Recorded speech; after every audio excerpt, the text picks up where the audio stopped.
পুকুর খুঁড়তে খুঁড়তে হঠাৎ কোদালের সাথে কিছু একটা উঠে আসে। কাদা সরিয়ে শ্রমিকেরা দেখতে পান একটি প্রাচীন কোষ্ঠী পাথরের মূর্তি।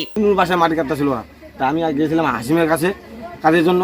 কাজে যাই, ওখানে দাঁড়াইছি, যাই দেখি দাঁড়ায় যাওয়ার পর 2 মিনিট পরে একটা জিনিস বের হলো, জিনিস খুঁজে বের হলো পাথর। শ্রমিকেরা প্রায় 6 কেজি ওজনের মূর্তিটিকে পুকুরের মালিক টুলু মিয়ার বাড়িতে রেখে দেন। তবে ঘটনার 20 দিন পর টুলু মিয়া জানান শ্রমিকদের মধ্য থেকে হাসিম ও অতুল মূর্তিটি জোর করে নিয়ে গেছে। আমার থেকে মারপিট করে যাইজীবী করে রাজি সাইকেল হাসিমের বউ হাসিম এবং কি অতুলের বউ অতুলের আরও 3-4টা ভাই আমার থেকে জিনিসটা একেবারে ছিনতাই করে নিয়ে গেছে। তবে হাসিম ও অতুল বলছেন ভিন্ন কথা।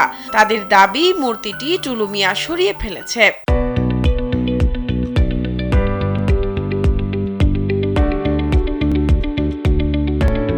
ওকে যাবো নিয়ে ওকে নিয়ে মরবো নিয়ে জিনিস নিয়ে আমাদেরকে দেখাও এক নজর, আমাদের মনটা এমনি শান্তি হয়ে যাবে। পুরো যখন ওটা না স্বীকার করতেছে আমাদেরকে হুমকি টুমকি দিচ্ছে, কয় আমি ঢাকায় পোলা 80 টাকা তোলা, বেটা তোরে চুরি পেলে দিমু, অমুক করমু তমুক করমু।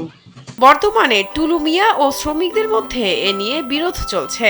শ্রমিকদের দাবি ঢাকায় অবস্থিত টুলু মিয়ার জামাইয়ের যোগ সাজসে তিনি মূর্তিটি বিক্রি করেছেন। ঘটনাটি ঘটেছে ঠাকুরগাঁওয়ের রানীশংকৈল উপজেলার নেকমরদ কুমারগঞ্জ বালিয়াদিঘি গুচ্ছ গ্রামে।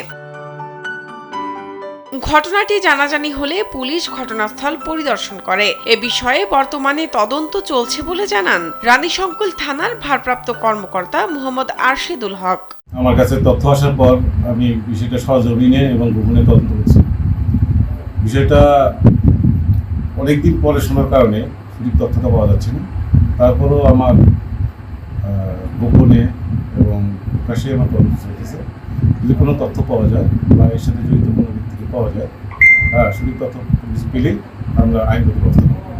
আমাদের এই বিষয়ে তদন্ত চলমান। তবে এ সম্পর্কে এখনো কিছু জানেন না বলে জানান রানীশংকৈলের উপজেলা নির্বাহী কর্মকর্তা শাফিউল মাজলুবিন রহমান। কোষ্ঠী পাথরের মূর্তি সরকারি সম্পত্তি বলেও জানান এই কর্মকর্তা। দ্রুততম সময়ের মধ্যে স্থানীয় যে আইন শৃঙ্খলা বাহিনী আছে তাদের সাথে এই বিষয়টা নিয়ে কথা বলবো এবং ঘটনার ভিতরের যে ঘটনা বা কি ঘটেছে সেই বিষয়গুলোকে একটু জানার চেষ্টা করব।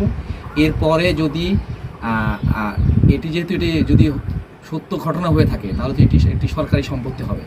আমরা এটা সরকারি সম্পত্তি হিসেবে উদ্ধার করার জন্য যে প্রয়োজনীয় উদ্যোগ গ্রহণ করা দরকার সেই গ্রহণ করার আমি চেষ্টা করব। মূর্তিটি উদ্ধার করে সরকারি কোষাগারে জমা দেওয়ার দাবি জানিয়েছেন এলাকাবাসী। শাহনাজ পারভিন, কালবেলা।